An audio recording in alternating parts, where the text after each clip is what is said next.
구약 성경 82쪽 출애굽기 2장 11절에서 25절까지의 말씀을 교독하겠습니다. 모세가 장성한 후에 한 번은 자기 형제들에게 나가서 그들이 고되게 노동하는 것을 보더니 어떤 애굽 사람이 한 히브리 사람 곧 자기 형제를 치는 것을 본지라. 좌우를 살펴 사람이 없음을 보고 그 애굽 사람을 쳐 죽여 모래 속에 감추니라. 이튿날 다시 나가니 두 히브리 사람이 서로 싸우는지라. 그 잘못한 사람에게 이르되 네가 어찌하여 동포를 치느냐 하매 그가 이르되 누가 너를 우리를 다스리는 자와 재판관으로 삼았느냐? 네가 애굽 사람을 죽인 것처럼 나도 죽이려느냐? 모세가 두려워하여 이르되 일이 탈로 되었도다. 바로가 이 일을 듣고 모세를 죽이고자 하여 찾는지라. 모세가 바로의 낯을 피하여 미디안 땅에 머물며 하루는 우물 곁에 앉았더라. 미디안 제사장에게 7 딸이 있었더니 그들이 와서 물을 길어 구유에 채우고 그들의 아버지의 양떼에게 먹이려 하는데 목자들이 와서 그들을 쫓는지라. 모세가 일어나 그들을 도와 그 양떼에게 먹이니라. 그들이 그들의 아버지 르우엘에게 이를 때에 아버지가 이르되 너희가 오늘은 어찌하여 이같이 속히 돌아오느냐? 그들이 이르되 한 애굽 사람이 우리를 목자들의 손에서 건져내고 우리를 위하여 물을 길어 양떼에게 먹였나이다. 아버지가 딸들에게 이르되 그 사람이 어디에 있느냐? 너희가 어찌하여 그 사람을 버려두고 왔느냐? 그를 청하여 음식을 대접하라 하였더라. 모세가 그와 동거하기를 기뻐하매 그가 그의 딸 십보라를 모세에게 주었더니 그가 아들을 낳음에 모세가 그의 이름을 게르솜이라 하여 이르되 내가 타국에서 나그네가 되었음이라 하였더라. 여러 해 후에 애굽 왕은 죽었고 이스라엘 자손은 고된 노동으로 말미암아 탄식하며 부르짖으니 그 고된 노동으로 말미암아 부르짖는 소리가 하나님께 상달된지라. 하나님이 그들의 고통 소리를 들으시고 하나님이 아브라함과 이삭과 야곱에게 세운 그의 언약을 기억하사 하나님이 이스라엘 자손을 돌보셨고 하나님이 그들을 기억하셨더라. 아멘. 우리 옆에 계신 분들, 앞뒤에 계신 분들 웃으면서 인사하겠습니다. 반갑습니다. 잘 오셨습니다.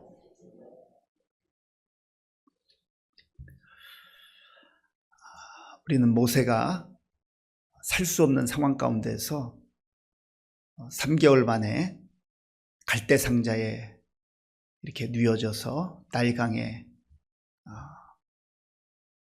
떠나가는 그런 장면을 묵상을 했습니다. 그 부모 입장에서 얼마나 가슴이 메어졌을까. 상상만 해도 그 부모의 힘들어하는 그 모습을 우리가 생각해 볼 수 있지 않겠습니까? 결국은 나일강에 떠내려 간다는 것은 죽은 목숨이죠. 어떻게 될지 모르는. 그 갓난아이가 어떻게 살겠습니까? 그저 신락 같은 희망을 가지고 그 갈대 상자에 넣어서 떠나보낸 거죠.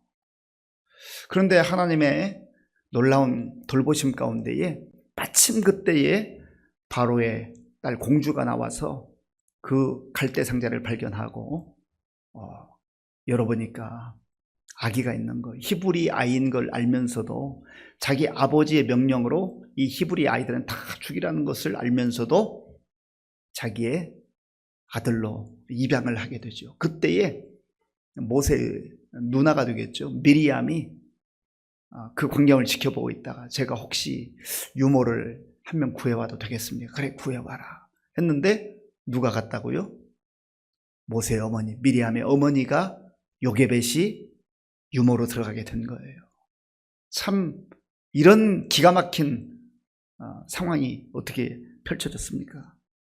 이 모든 것 가운데 이게 우연이 되는 것 같지만 하나님의 인도하심이 있다는 것을 우리가 발견할 수가 있습니다. 하나님께서 내버려 두는 것 같아도 모든 역사를 하나하나 주관하시는 하나님이시다라고 하는 겁니다. 그렇게 해서 모세는 나일강에 버려졌다가 갈대 상자, 그 조그만한 상자 안에 있다가 바로 왕의 딸의 아들로, 공주의 아들로 자랐으니까 왕자예요, 왕자. 그리고 완전히 그의 삶이 달라진 것이죠. 그래서 갈대 상자에서, 또 다른 말로 말하면 나일강에서 그의 삶의 터전이 어디로요? 왕궁으로 옮겨진 거예요. 그리고 40년의 세월이 흘렀습니다. 1장부터 10장까지가 40년이 지난 거예요. 그리고 오늘 11절은 이렇게 시작하죠. 모세가 장성한 후에, 모세가 장성한 후에 40년 동안 왕자로서 모든 훈련을 철저하게 받았습니다. 우리 가끔 영화나 또 사극 드라마 이런 거 보면, 또 책을 통해서 보면요, 이 왕자들이 정말 훈련을 잘 받습니다. 철저한 훈련을 받아야 돼요.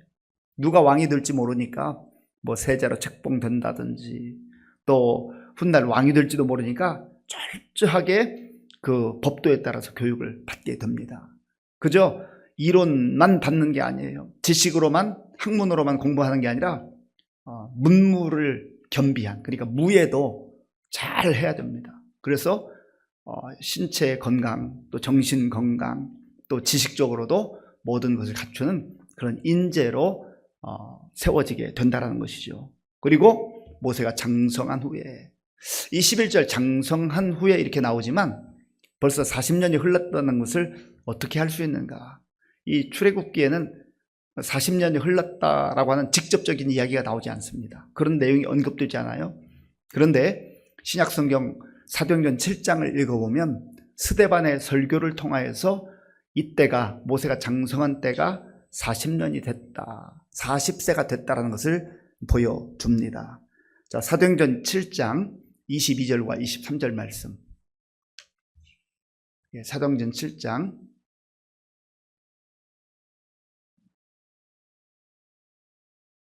화면에 나옵니까? 자, 나오는 동안 우리 한번 찾아보죠. 찾으라는 거죠. 안 나오면 찾으라는 겁니다. 사도행전 7장 신약성경 197조 7장 22절 23절 예, 같이 읽겠습니다. 모세가 애굽 사람의 모든 지혜를 배워 그의 말과 하는 일들이 능하더라. 나이가 40이 되매 그 형제 이스라엘 자손을 돌볼 생각이 나더니. 아멘. 몇 세가 됐을 때요? 40이 됐을 때. 네. 자, 화면 한 번 더 띄워주세요. 네. 나이가 40이 되매, 40년이 흐른 거예요. 그러니까 출애굽기에서는 직접적으로 40살이 되었을 때 이렇게 표현은 하지 않고 장성한 후에 이렇게 말하는데, 사도행전 7장을 통해서 40년이 흘렀다는 것을 우리가 확인을 할 수가 있습니다. 다시 출애굽기로 와서요, 이렇게 장성한 후에 한 번은 관심을 가지고 왕궁에서 벗어나서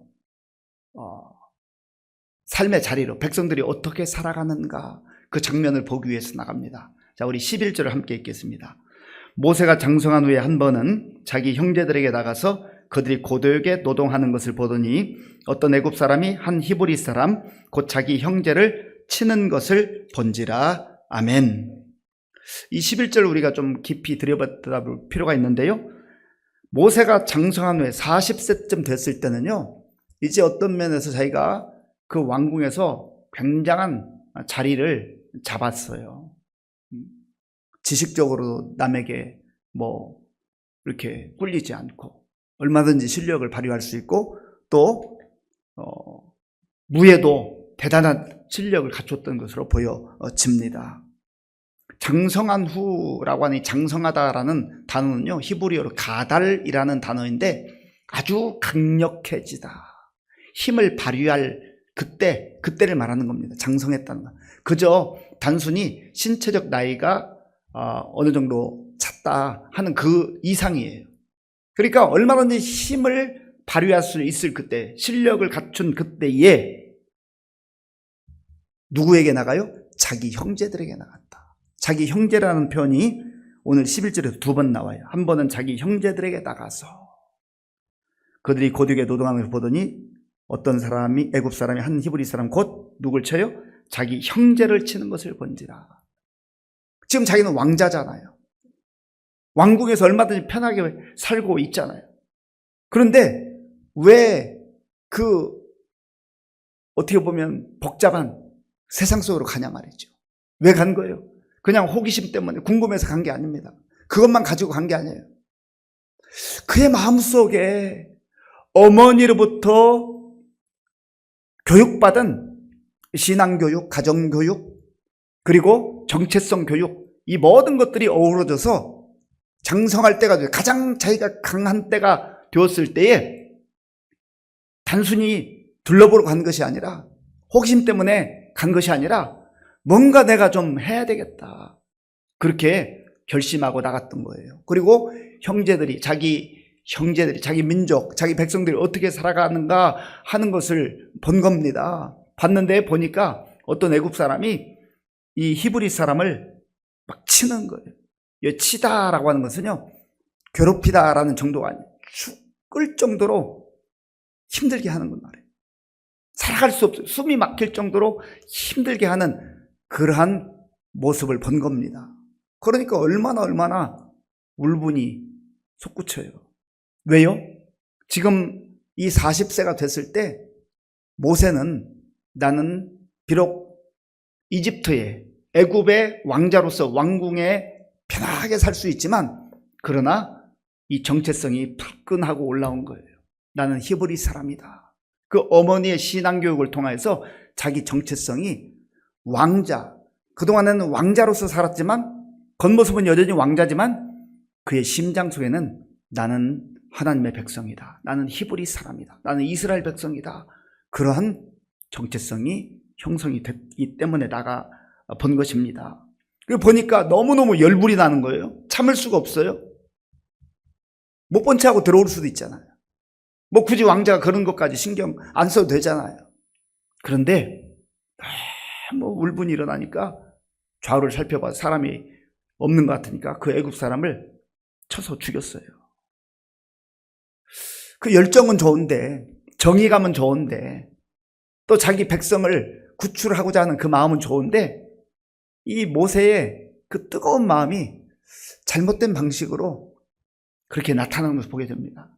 아직 그 정돈되지 않는, 자기 감정을 제대로 조절할 수 없는, 40이 됐지만 어떤 면에서 미성숙한 모습을 보이고 있는 겁니다.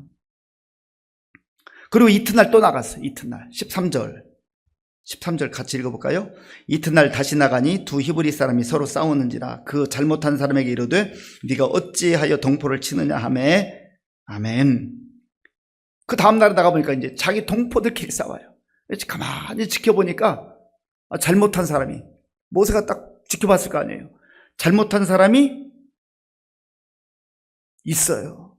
그래서 왜 동포끼리 싸웁니까?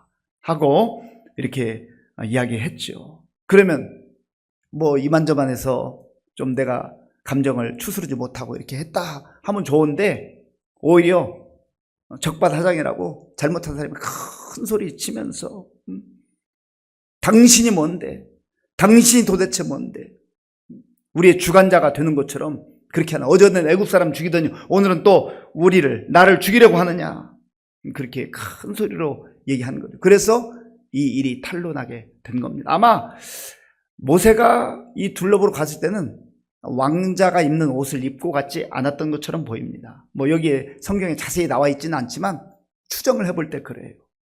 그래서 결국은 모세가 이제 일이 탄로난 것을 알게 되고 도망칠 수밖에 없었다라는 겁니다. 그런 면에서 우리가 이 모세의 어떤 정의감, 또 백성들을 구하고자 하는 마음, 그것은 이해할 수 있지만, 그러나 모세가 놓친 것이 있는데 자기 열심으로, 자기 방식으로, 자기 시간에 뭔가 해보려고 앞서 나가는 거예요. 하나님보다 앞서 나가는 거예요. 하나님의 인도하심을 받고 하나님의 때까지 기다릴 줄 알아야 되는데, 하나님이 말씀하지 않는데 자기가 앞서가는 거죠. 앞서 행하는 거예요. 자기 열심히 앞서요. 그러면 그게 문제가 됩니다. 해결할 수 있을 것 같지만 그게 해결이 안 된다는 거예요. 모세가 순수한 마음을 가지고 있었어요. 모세가 정말로 순수한 마음 가지고 있었어요. 그 내용은 히브리서 11장을 보면 우리가 확인할 수가 있습니다. 히브리서 11장 24절에서 25절 말씀. 네, 우리 함께 읽겠습니다. 믿음으로 모세는 장성하여 바로의 공주의 아들이라 칭함받기를 거절하고 도리어 하나님의 백성과 함께 고난받기를 잠시 죄악의 낙을 누리는 것보다 더 좋아하고 아멘. 여기 말씀에 보면 믿음으로 모세는 이 히브리서 기자가 성령의 감동을 입어서 모세의 그 40세쯤 되었을 때의 그 마음을 표현하고 있는 겁니다. 모세가 장성하여 40세가 되었을 때 바로의 공주의 아들이라 칭함받는 것, 그 화려한 왕궁에 있는 것, 그 편안한 것, 얼마든지 누릴 수 있는 것, 그것을 거절했다라는 거예요. 거절했다. 자기는 누려도 되잖아요. 이미 자기 거예요. 자기 자리예요. 그런데 그것을 거절했다. 밀어냈다. 왜 밀어내요? 뭘 갖고 싶어서? 하나님의 백성과 함께 고난 받기 위해서. 이게 보통 일이 아니죠. 모세가 자기 열심히 앞섰고 또 하나님의 방법이 아닌 자기의 방법으로 행함으로 인하여서 결과적으로 살인을 하게 되었고, 그리고 그것이 탄로 나서 도망치는 신세가 됐지만, 그러나 그의 마음만큼은, 동기만큼은 또 순수했던 것을 여기서 우리가 볼 수 있다는 겁니다. 히브리서 기자가 그것을 증명해 주고 있잖아요. 그 결국은 이 모세가 미디안 광야로 도망치게 됩니다. 그러니까 왕궁에서, 그의 삶의 터전과 무대가 왕궁에서 광야로 그렇게 옮겨지게 되는 거예요. 그의 첫 번째 무대는 어디였냐면 자기 부모님의 집에 있다가 결국은 나일강, 그 갈대 상자 안에 들어갔잖아요. 갈대 상자, 죽을 수밖에 없는 그 조그만 상자에서 왕궁으로 옮겨졌잖아요. 하나님의 인도하심에서. 그런데 모세가 실수하고, 모세가 순수한 마음은 있었지만 하나님 때까지 기다리지 못하고 자기 방식으로 그 열심을 가지고 앞서 나갈 때 오히려 미디안 광야로 도망칠 수밖에 없는 도망자 신세가 될 수밖에 없었다. 그런데 사실은 그 시간이 불필요한 시간처럼 보여지고 그 시간이 낭비되는 시간처럼 보여지지만, 사실 깊이 들여다보면, 모세 전생애를 통해서 들여다보면 그것조차도 하나님의 인도하심과 섭리가 있다는 겁니다. 지금까지는 어떻게 보면 힘을 키우는 일을 해왔어요. 하나님께서 왕궁에서 40년 동안 그런 기회를 허락해 주셨던 거예요. 그런데 이제 미디안 광야에서 어떻게 보면 화려했던 그 왕궁의 삶을 하나하나 벗어버리고 진짜 고난받는, 외로운, 또 고독한 그러한 삶의 자리로 나아가게 된 것이죠. 그래서 왕궁에서는 힘을 키우는 시간이었다고 한다면, 이 미디안 광야에서는요, 힘 빼는 시간이에요. 하나님 때로 힘을 키우는 시간도 허락하실 때가 있고 또 힘을 빼야 하는 그런 시간을 허락하실 때도 있어요. 겉으로 볼 때는 왕궁에 있는 게 훨씬 더 유리하고 기회가 많아 보이고 대단해 보이지만, 어떤 면에서 모세가 훗날 정말로 하나님의 사람으로 쓰임받게 되는 중요한 비결은 그가 힘을 완전히 빼고 전적으로 하나님을 의지할 수밖에 없는 그 상황 속에서 그가 쓰임을 받는 거예요. 저와 여러분들도 마찬가지예요. 때로는 우리도 순수한 마음일 수 있고 열정도 있을 수 있는데 하나님의 때인가를, 하나님의 시간인가를 잘 분별해야 됩니다. 그렇지 않으면 내가 하나님보다 앞서 나가기 시작하면 아무리 순수한 동기로 시작했다 할지라도 공동체를 흔들어대고 문제가 생기고 질서가 무질서해지고 그렇게 될 가능성이 많아진단 말이에요. 그래서 우리가 앞서 나가기 전에 하나님, 이때입니까? 하나님, 이때가 맞습니까?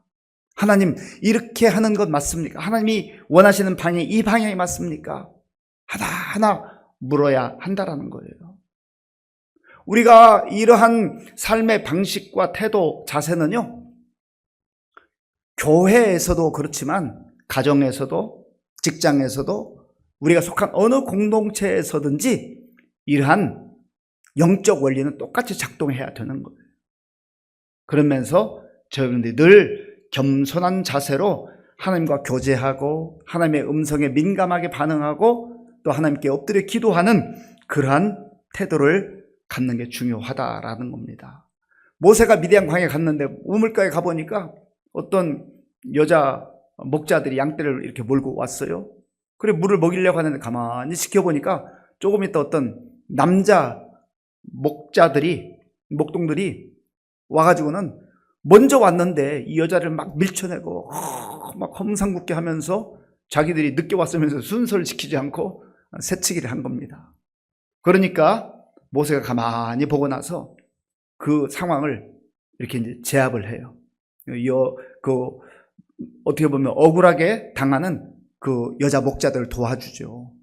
결국은 그 안에 자기의 그 배우자가 있었던 거예요.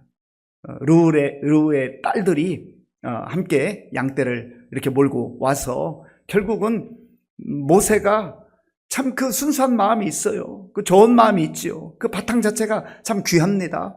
그래서 그들을 도왔을 때에 결국은 이제 그 르우의 집에 가서 십보라를 만나게 되고 또 아들도 낳게 되고 가정을 이루어서 그렇게 살아가게 되었던 것이죠. 그리고 이제 그 시간은 미디안 광야에서 사람들의 눈에서는 사라졌고 모세의 이름은 이제 잊혀져 가는 그런 이름이었지만 그러나 하나님은 하나님의 때까지 허락하시는 거예요.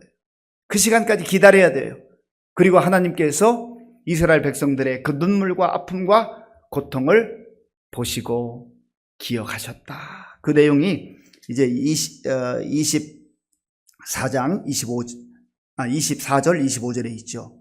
24절 25절 제가 읽겠습니다. 하나님이 그들의 고통 소리를 들으시고 하나님이 아브라함과 이삭과 야곱에게 세운 그 언약을 기억하사 하나님이 이스라엘 자손을 돌보셨고 하나님이 그들을 기억하셨더라. 아멘.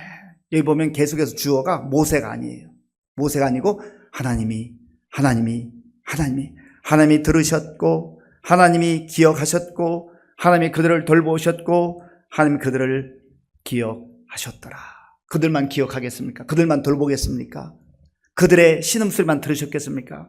오늘 이 시대를 살아가는 저와 여러분들의 신음소리, 기도소리로 들으시고 또 아브라함과 이삭과 야곱에게 주셨던 언약, 예수 그리스도 안에 성령 안에서 주신 약속을 기억하시고 저와 여러분들을 돌보시는 거예요.